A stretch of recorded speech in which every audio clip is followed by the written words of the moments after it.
มังเอ้ยเราสวัสดีครับวันนี้มากับช่องกินกับผมเชี่ยพออ้วเราต้องงอนเอากล้าเชี่ยพอปลาโน่งไก่นะแควไม่ไตได้ทำเอาจุดละสมมือให้เก่านะเนี่ยแควไม่ไตได้มาเกิดสมมือให้เก่าตอนที่ไฟให้เจ็บนะไม้ให้เจ็บเราได้เขารอเข้ามากันตอนที่เชียร์กลางหนาวนะวันนี้มากินข้าวเหมือนเดิมครับเพื่อนๆวันนี้ก็จะได้แกงไข่เป็ดครับตำกุ้งแห้งใส่ไปด้วยนะครับเนี่ยแกงไข่เป็ดอร่อยแซ่บๆครับแล้วก็มีเนี่ยไอ้แกงกระเจี๊ยบไม่ใช่กระเจี๊ยบนี่มันเป็นนะเนี่ยดอกเขาอะเม็ดเขาเรียกว่าอะไรนั่นอะกาวเขาเจ็บอะแล้วก็จะมีผักต่างๆครับเนี่ยมีอันนี้ด้วยอะไรเนี่ยสะดาวอ่ะยอดสะดาวระบายสะดาวเนี่ยน่าไหลมเราต้องไม่เคยกินกันมากินครั้งแรกครับเขาบอกว่าคมเหมือนกันนะก่อนจะกินฝากเพื่อนๆกดไลค์กดแชร์ช่วยเป็นกำลังใจให้ด้วยนะครับไฟเดอร์ไลค์เดอร์แชร์เนี่ยเราตาเต็กเราไปเชียร์มือจอต้มหนุ่งนะล่ะสดจังแฟเจ็บแหละ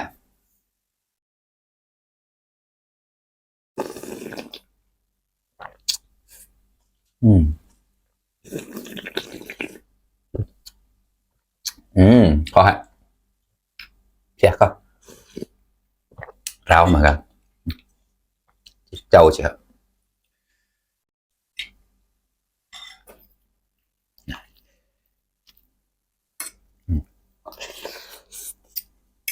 อืม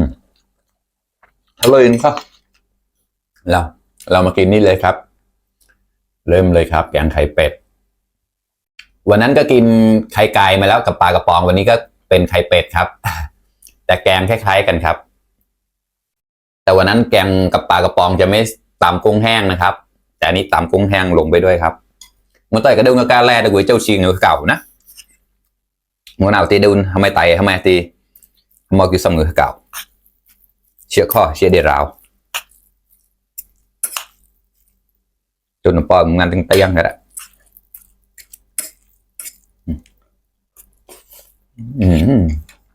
ข้อ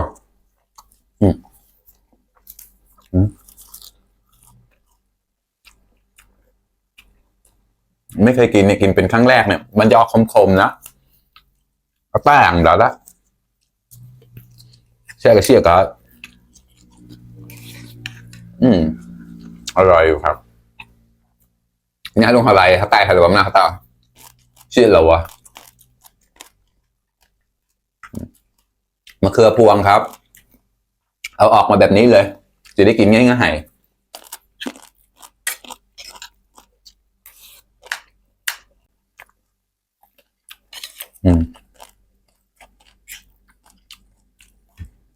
นี่ย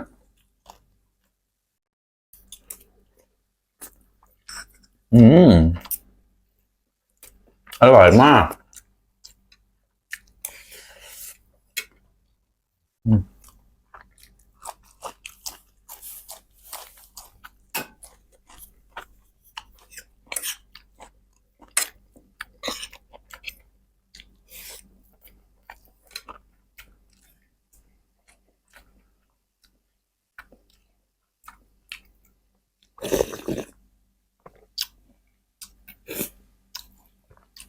ตัดเลี่ยนได้ดีมากเลยครับ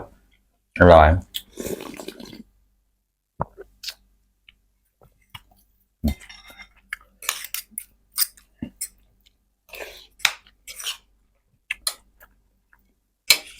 มาครับเพื่อนๆมากินข้าวด้วยกันครับอร่อยมากเลยครับเล่าชีพเปิ้ลมุจจาระแล้วกล่ะขอควะควะไม่ไต่ได้ก็ควะเจ็บเชียร์กับข้างในนะ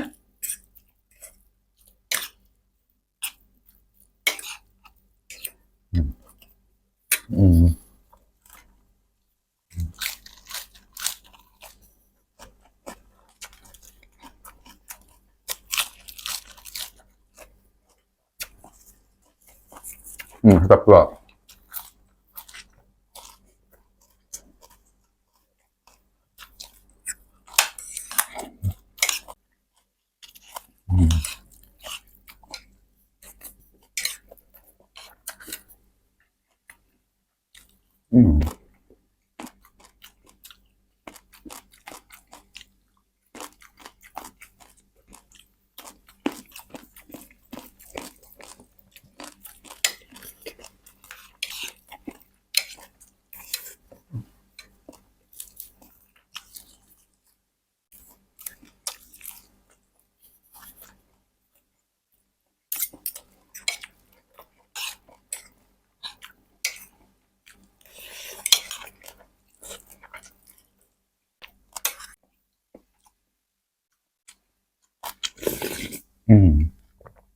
ร่อยมากเลยครับ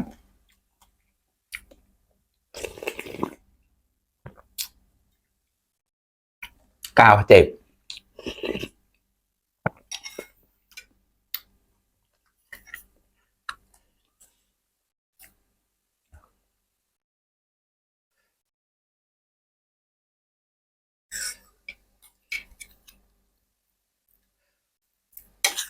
คนไทยส่วนมากเขาจะไปแกงไข่ลูกเขยนะ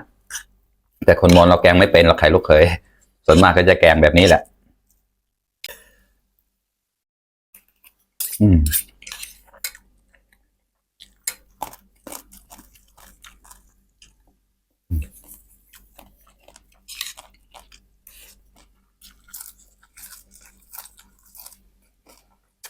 ก็แล้ว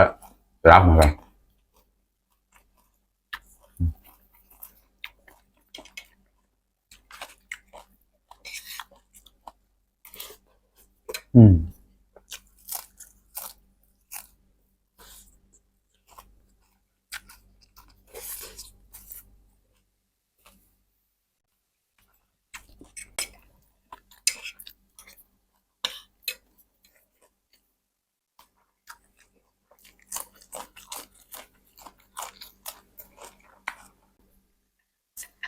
ดีมาก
มาครับเพื่อนๆกล้าแล้วกล้า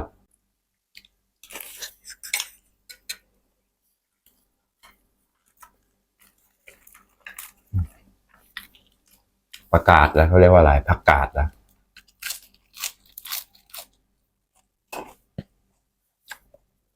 ผักกาดหอมใช่กรอบดี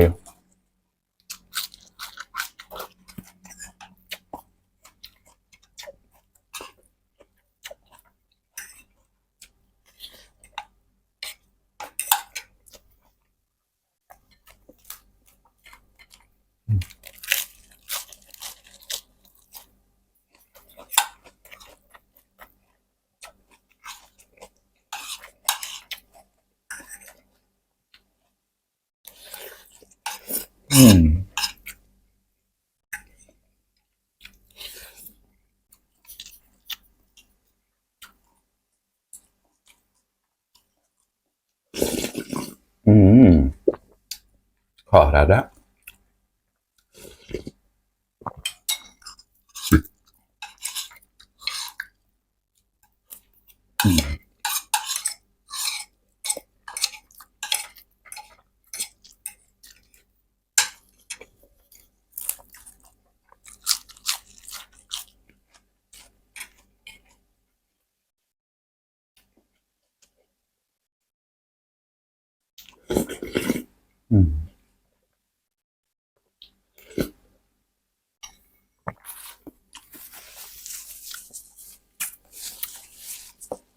โอเคครับเพื่อนๆอิ่มปีก1 มื้อแล้วครับอร่อยมากเลยครับแกงไข่เป็ด